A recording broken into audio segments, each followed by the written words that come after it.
dernière partie, là, l'idée c'est d'essayer d'envisager l'éducation physique aussi au sein de l'établissement, de l'école et puis plus globalement du système scolaire. Et l'idée c'est d'interroger dans un premier temps finalement la démarche, la cohérence dans les démarches pédagogiques qui peuvent être impulsées. Comme on peut faire le parallèle avec d'autres éducations A, on a un ensemble de paradoxes ou de divergences qui peuvent être visibles dans le système scolaire et dans les établissements. Comme on éduque à la fraternité, pour autant on est dans un système purement individualiste. Comme on engage les élèves à prendre des initiatives, à développer l'autonomie, pour autant dans un système qui restreint clairement leur marge d'initiative et leur possibilité de s'engager. Et sur la question environnementale, c'est un peu la même question. C'est finalement qu'est-ce qui est le plus important sur la question environnementale et qu'est-ce que nous on fait comme démarche pédagogique. Il y avait eu une polémique, peut-être que vous l'aviez vu, sur notamment les championnats de France UNSS de raid qui avaient eu lieu à La Réunion. Pour autant qui du coup interroge vraiment sur la démarche pédagogique, c'est-à-dire qu'on fait plein d'actions de sensibilisation dans l'établissement, des actions où on vient transmettre des connaissances sur l'environnement, sensibiliser à l'environnement, trier ses déchets. Pour autant on prend l'avion pour aller à La Réunion et donc on tue un peu notre impact carbone pour l'année avec les 2 tonnes de CO2 par an. Donc ça interroge tout ça finalement sur notre démarche pédagogique où on réduit, je le disais un petit peu tout à l'heure en introduction, certaines actions à des éco-gestes, trier ses déchets, éteindre la lumière, évidemment que c'est indispensable. Pour autant, on n'interroge pas toujours ce qui est le plus impactant dans notre bilan carbone, qui est notamment la question des déplacements et des modes d'alimentation. Et donc c'est tout un système à interroger et pas uniquement sur des éco-gestes ou la transmission de connaissances sur l'environnement.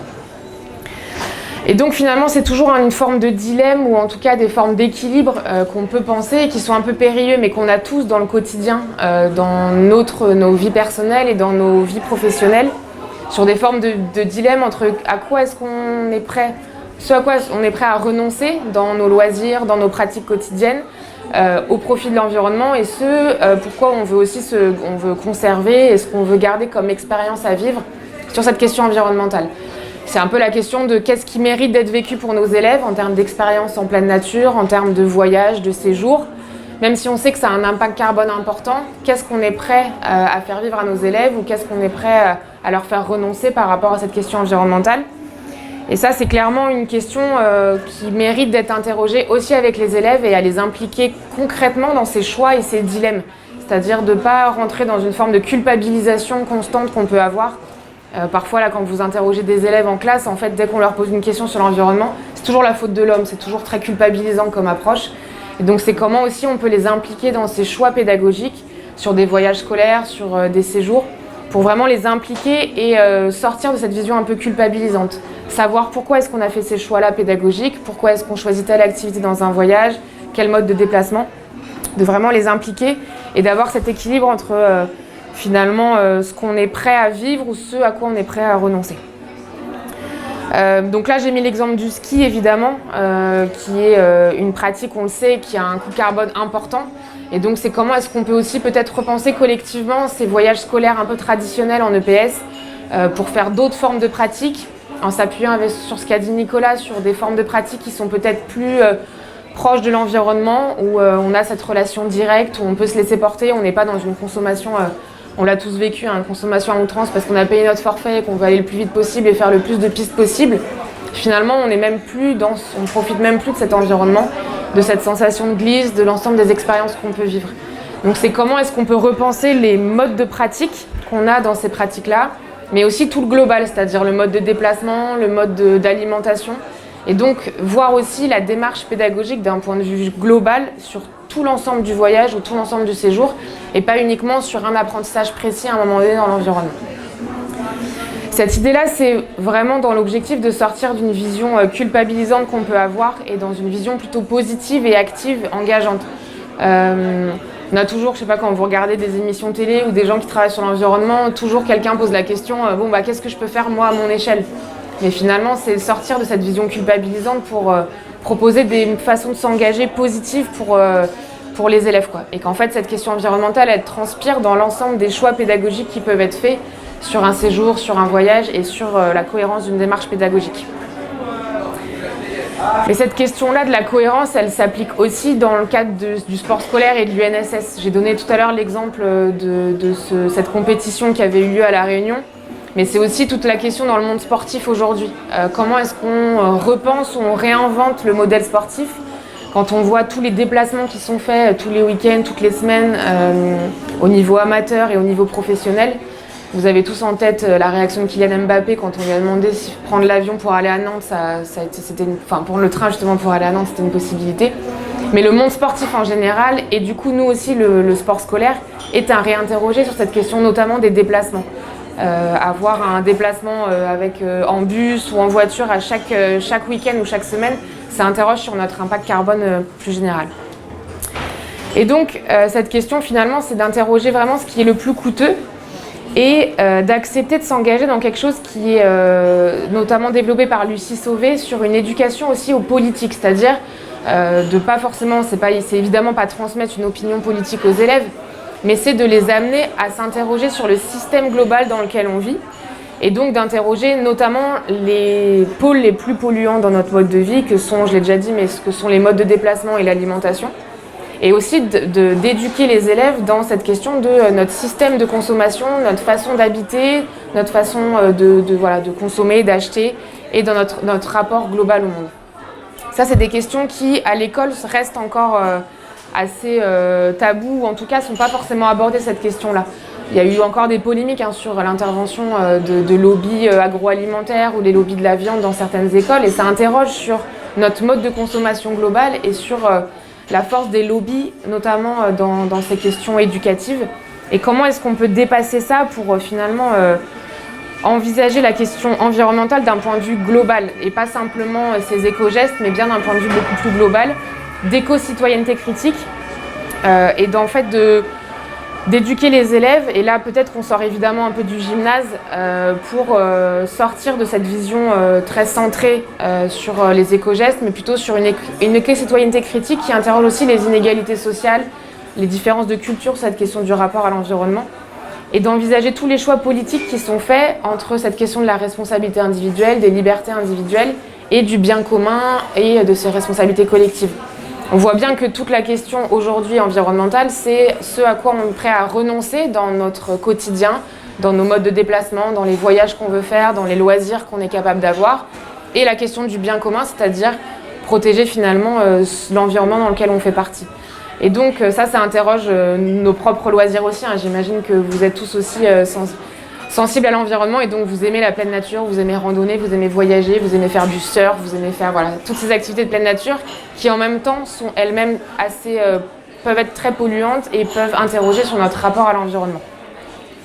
Et donc c'est permettre aux élèves dans cette éducation politique à prendre la mesure de ces différents enjeux, des différents lobbies qui peuvent peser sur les décisions politiques, de l'impact de nos activités au quotidien, nos activités de loisirs sur l'environnement, et de voir à chaque fois les différentes dimensions dans le système. Pas juste, il n'y a pas une solution simple sur la question de l'eau, de l'alimentation, de la gestion des ressources naturelles. C'est d'envisager tous les arguments, toutes les différentes composantes du système qui amènent à ces choix politiques-là. Et donc, comment est-ce qu'on finalement on les éduque à cette citoyenneté aussi politique, au sens positif du terme évidemment, pour avoir aussi une vision positive de l'engagement des élèves et leur offrir ces possibilités d'engagement. Ça interroge aussi du coup d'avoir un regard critique sur le système de vie dans lequel on est. Donc ça, c'est un dessin évidemment humoristique qui était lié à la période Covid, qui montre bien tout ce qui est le développement technologique et le tout numérique qui a pu encore plus se développer, où l'environnement extérieur, c'est le danger derrière. Et finalement, comme l'a dit Nicolas tout à l'heure sur le danger des artefacts et des éléments qui viennent mettre une distance entre nous et l'environnement, aujourd'hui, clairement, les outils numériques et le développement technologique a induit cette distance entre nous et l'environnement. Vous avez tous, quand vous courez aujourd'hui, une montre connectée ou un ensemble de capteurs ou d'éléments numériques qui viennent mettre à distance entre vous, votre activité et puis l'environnement. Et donc ça interroge sur ce développement technologique. Dans toutes les activités, on a un ensemble de capteurs qui viennent augmenter la performance, donner de plus en plus d'indices sur l'activité des sportifs, sur l'activité des élèves. Mais ça interroge aussi sur cette relation directe avec l'environnement et au fait que ça crée de la distance entre l'individu, entre l'homme et son environnement proche. Et ça, clairement, je vous invite Nicolas l'a pas mal cité, Hartmut Rosa, mais sur la question de l'accélération du temps que nous impose aussi ce développement technologique et cette forme de pression en fait. Il montre bien que le développement technologique, ça s'est développé dans une volonté de tout faire plus vite. Tous les outils qu'on a autour de nous permettent de gagner du temps dans tout ce qu'on fait. Dans vos téléphones, vous pouvez faire maintenant n'importe quelle action de façon beaucoup plus rapide qu'avant. Mais pour autant, on accumule tout le temps de plus en plus de choses et on est tous dans un zapping et dans une suractivité tout le temps. On a 15 000 choses à faire en même temps. Et en fait, au lieu de nous faire gagner du temps pour décélérer, en fait, cet développement technologique, on veut toujours faire plus en moins de temps possible. Et donc, ça interroge sur notre rapport à l'environnement et ce zapping constant qu'on a, où finalement, on n'est jamais vraiment pleinement en résonance avec l'autre, avec une situation. Et on pense toujours à ce qu'on va faire après, ou ce qu'on a à faire, ou aux mails qu'on a à traiter. Voilà, on est tous dans ces situations-là. Donc, c'est aussi comment est-ce qu'on décélère, on se détache de ces outils aussi un peu numériques, du tout numérique, pour avoir ces espaces de pleine résonance, de moments où on profite simplement de ce moment-là sans toujours penser à ce qu'on a à faire à côté. Et du coup, derrière, ça interroge aussi la notion de progrès et la question de qu'est-ce qu'on entend par progrès.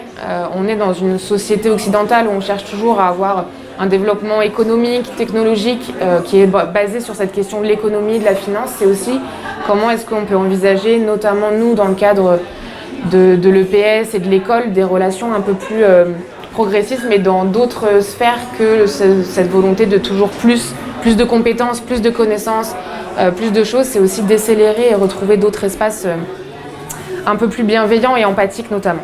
Et donc pour finir, la question aussi, c'est finalement en EPS, au-delà des formes de pratique ou des propositions qu'a pu aborder Nicolas, c'est en EPS, est-ce qu'il faut forcément faire de la pleine nature pour éduquer à l'environnement ?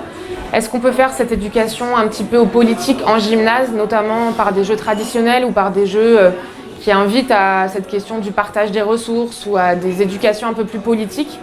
Et finalement, c'est jusqu'à quel point on est capable de se détacher des formes de pratiques traditionnelles ou de la culture sportive qu'on a tous et qu'on a en EPS.